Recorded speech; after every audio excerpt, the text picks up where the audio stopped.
大家好，今天分享一款馒头的新吃法。家里面以后有剩馒头的话，都可以这样做哦，非常的简单又好吃。先把馒头切成几部分，但是不要切断。我准备的是腊肉，切成丁，你喜欢吃什么就准备什么。再放到馒头里，尽量的多放一些，饱满一些。我放的有一点少了。然后再放上芝士碎，多放一些。其实呢，还可以在芝士碎上面再加一点馅料，我觉得那样会更好看好吃。全部做好后，放到笼屉上，水开上气，大火蒸15分钟就可以。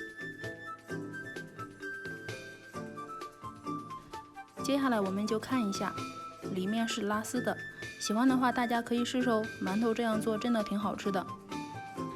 记得馒头馅料多放一些，塞得饱满一些，这样会更好看。谢谢您的观看。